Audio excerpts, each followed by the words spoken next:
There is a widening gap between the rich and the poor in Nigeria, and to be very frank, it's not even in Nigeria alone. Globally, major economies are struggling between the gap between the haves and those that don't have. And the same thing is also happening here in Nigeria too. And every year is getting tougher for Nigerians to be able to afford to build or to buy their own houses. All right, so in this episode of Meet the Property Guy, we'll be looking at it for 2024. What are the reasons and what are the factors why most Nigerians cannot really afford their own house, either to build it or to buy it? And in case you are coming across a video like this for the first time, this is Meet the Property channel, and this one discuss everything real estate for first-time investors, avid investors, and people who are looking at the real estate sector, the real estate market, and they want to understand it because they want to tap on the opportunities there, but they are scared. They are trying to be cautious. They are trying to be careful. They are looking at the news. They are looking at what's trending, and they are not really sure what is happening and why some of these things are happening.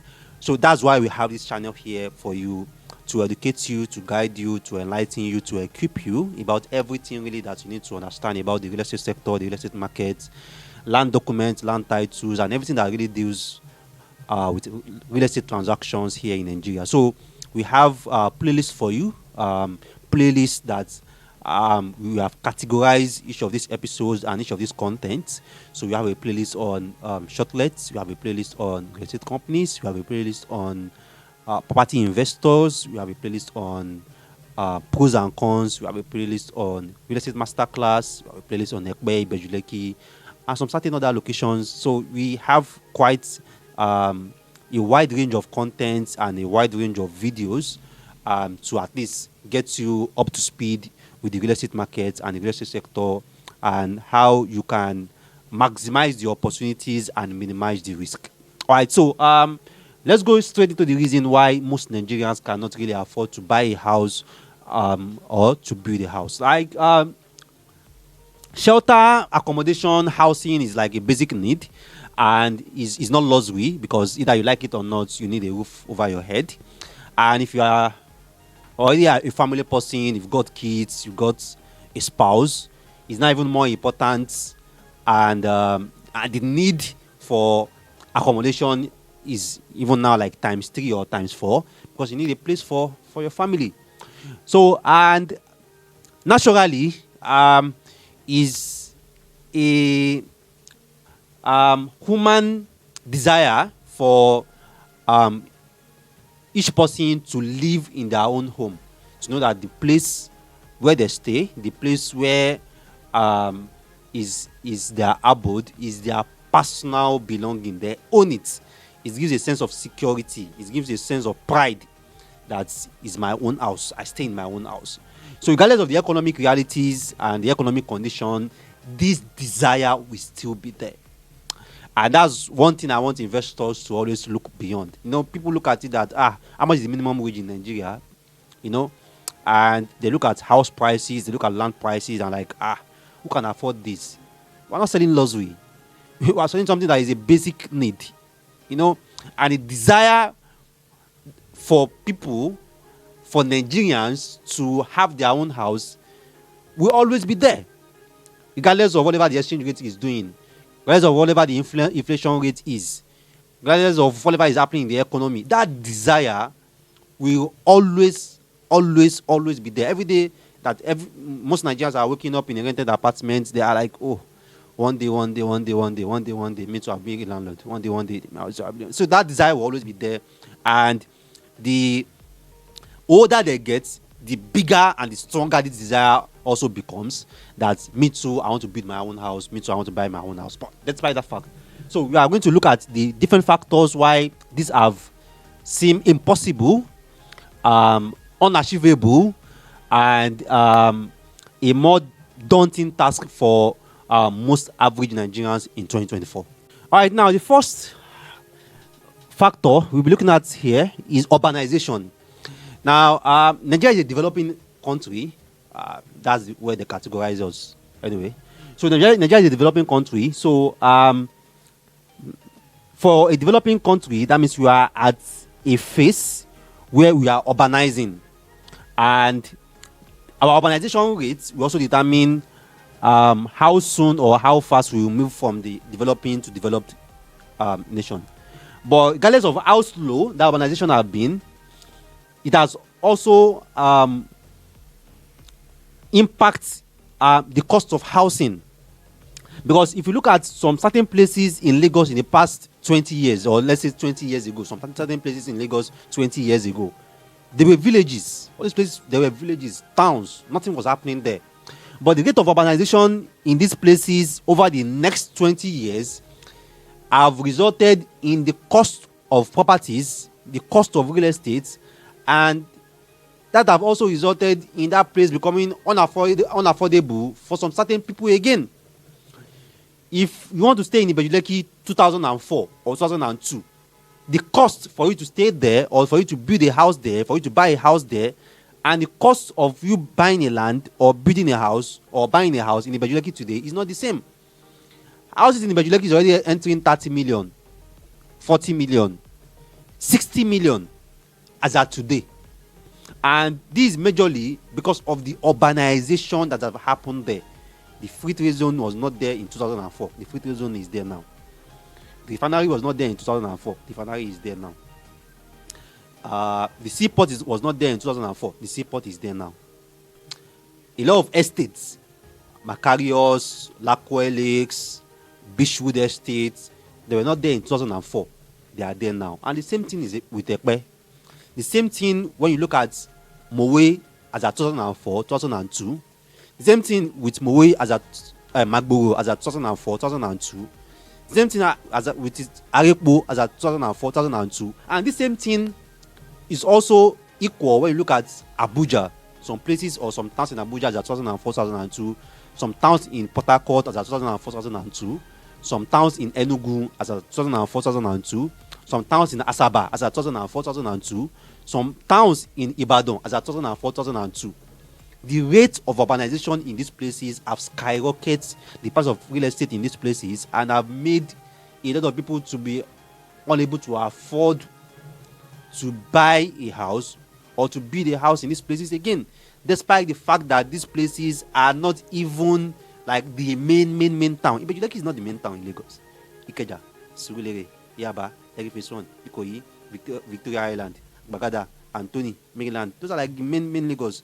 So, but when it still now costs you 60 million to stay in Ibejuleki or to buy a house in Ibejuleki, when it still now costs you 30 million, 40 million to buy a house in Ekpe, then you know that, man, there is fire on the mountain. All right, now, the second factor here is lack of amenities. Lack of amenities. Because a couple of people want to buy property in some certain places, but when they look at the road, look at the infrastructure, you know, how will I get here? How will I be driving to this place? How will I be living from here to work every day? How will I be living from work to this place every day? What are the kind of schools that are available here for my kids? You know, is there electricity here? You know, when you take me to a place and you tell me, okay, the place is affordable, yeah, maybe a house there is like 6 million, 7 million, I can afford it. Land there is like 2 million, 1.5 million, I can afford it, but there's no electricity. And you want me to build my house there and stay there and do business and put my kids there and put my family there, you know. So the lack of amenities and the lack of infrastructure is also a big factor in why real estate, why most Nigerians cannot afford real estate. Because if these amenities and these infrastructures are evenly available in almost everywhere, people will move, people will migrate.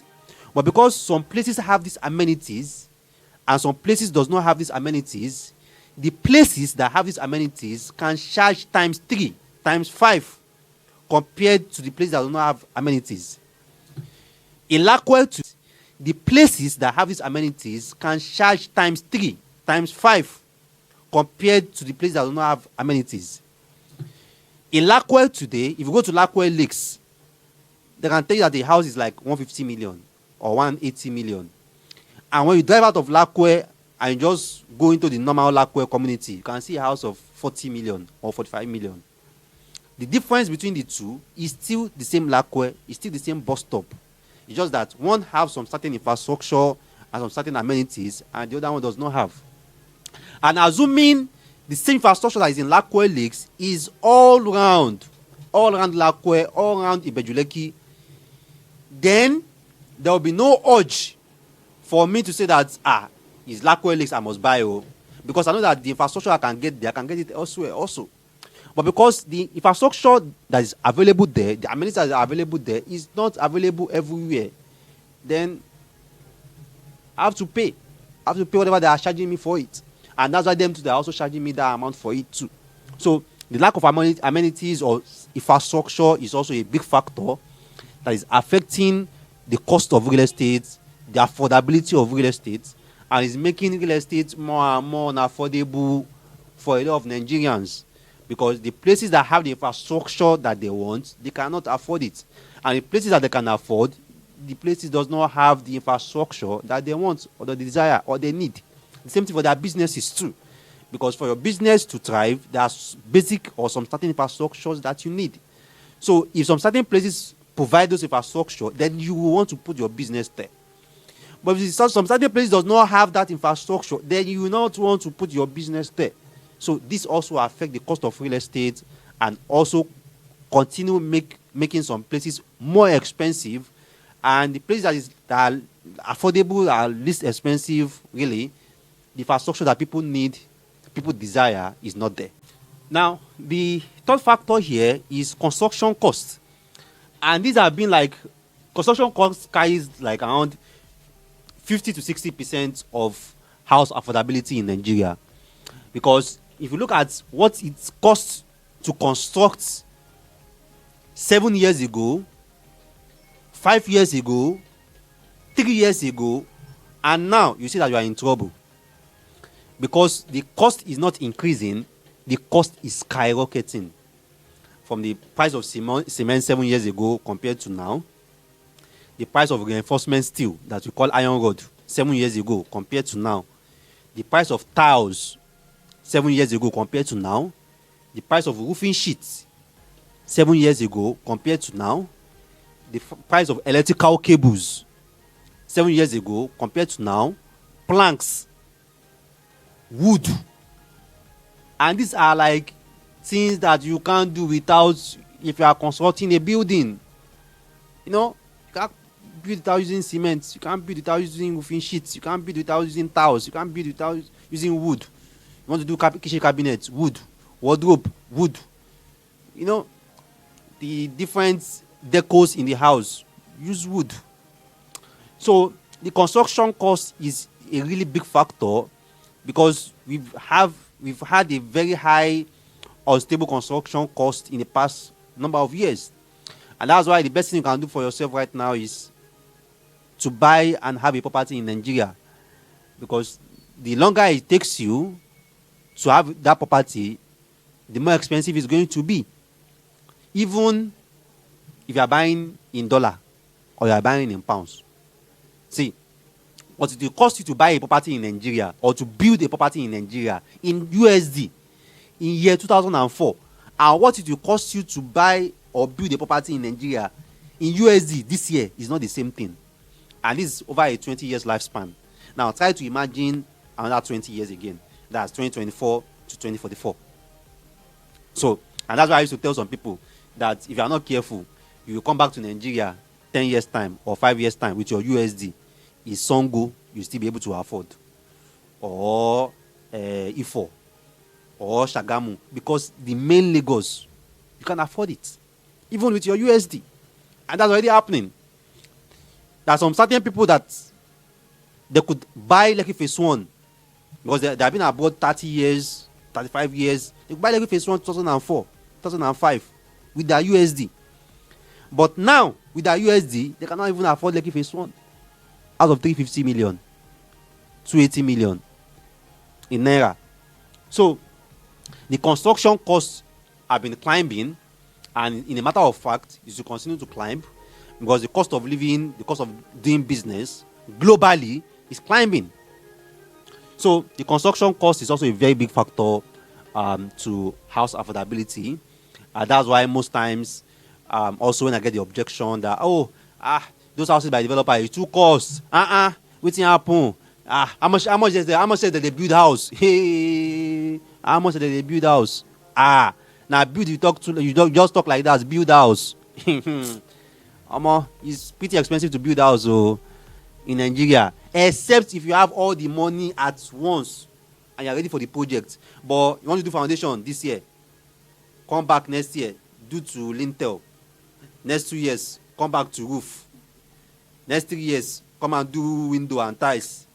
Next 4 years, come and do door, plastering and painting, and then moving. So you want to do a construction project over 4 years, and you are complaining that house prices is expensive. It's better you just buy the house now and just leave building. So construction costs in the past 7 years, in the past 8 years, have been skyrocketing, really. Just imagine between December to February, cement went from probably 5.3 to 8.5. Some places are even doing 9,000 per bag. Reinforcement steel went from 480, 470 per ton to 1.2, 1.1, 900 per ton. So it's crazy. All right. Now, the fourth factor is the high interest rates. The high interest rates, because real estate is 90% finance and 10% construction. So developers that are building houses, they need financing, they need fund, they need loans. If there's a high interest rate for them to acquire that loan, they're also going to translate it to high price of houses. Off-takers that also want to buy these properties from developers, they want to buy these houses also, they also need funding. Some of them work well, they have very good jobs, they have very good credits, and they need just a sum of financing. They have maybe 20% or 30% or 40% of the property, and they don't mind getting like 60% financing or funding to pay for it. So the high interest rate is also affecting off-takers also. So the high interest rate is also another reason why houses remain unaffordable, because either for off-takers that want to buy, there's a high interest rate on loans and home financing.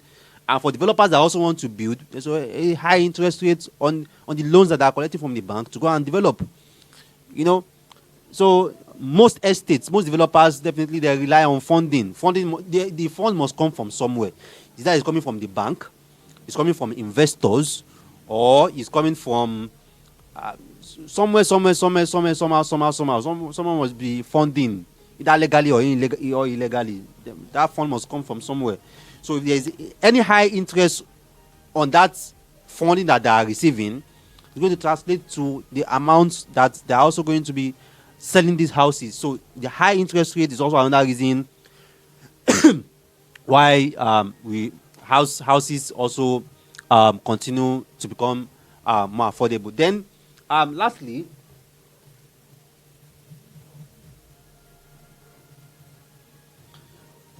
20 years ago, around 2004, 2003, 2005, if you are buying land or you buying a property in Nigeria, 80% is that you want to build. And if you are building a house or you're building a property in Nigeria, 80% of time, if you're not staying there, you want to rent it out.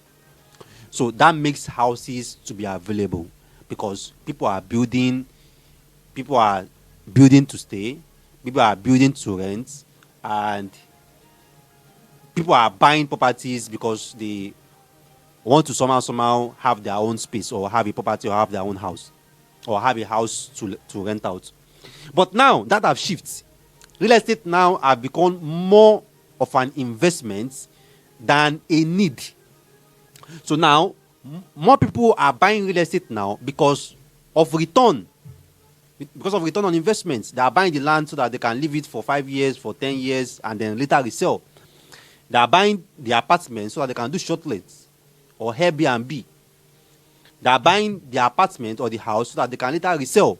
So there is no real need or that urge for people to buy their house and want to let it out, or to buy the land and want to build. they are rather interested in the figures, in the numbers, and in the profits.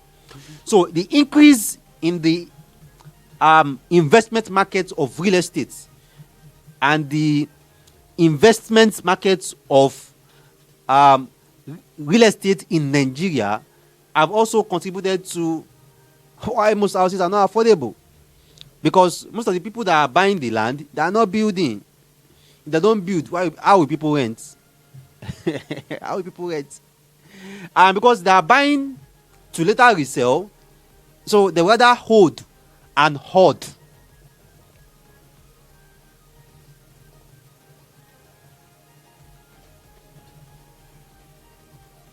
So they rather hold and hoard. So the land that might be available for simple families to say that, okay, let's go and buy one plot, let's go and buy half plots for them to at least start their own houses. An investor will go there, buy 20 acres, fence it, and leave it there, because he knows that in a number of years the value of this property will go so. So that's 20 acres unavailable for people that can afford it to come and start their own small house. So the rise in the investment market, and this is not only Nigeria, that's a fact. In New York and most popular cities also, people are complaining that people are buying houses and locking it up. And there is a long queue of people who want to rent houses, and there's no houses for them to rent. So it's not like a Nigerian thing. We don't have to target Nigeria here. It's a global market, because people have seen how highly profitable real estate is and how it makes a lot of sense. It's not in the bank. So people are continuously buying more real estate assets just for investment purpose. It's a fact. And that reality is not going to change anytime soon, to be fair. So the rise in people holding and hoarding are not really developing and being more interested in investments, ROI, breaking even period. It also impacts the affordability market, and why a lot of Nigerians can also afford these houses. You go to different places, different emerging locations, you see estates are bought 50 acres, 100 acres there. So the few people that are looking for land of 700k or 600k for half plot of one plot to build their own house, they can't buy. And the one the estate are selling, the people that are buying there, they are not ready to build because they want to hold, because they know that the value will go to so amount. So these are the current realities here. And I'm not looking at problems here, I'm looking at opportunities. If you tell me urbanization is a problem, why houses are not really affordable, then I'll start buying properties in places where I know that urbanization will reach the next.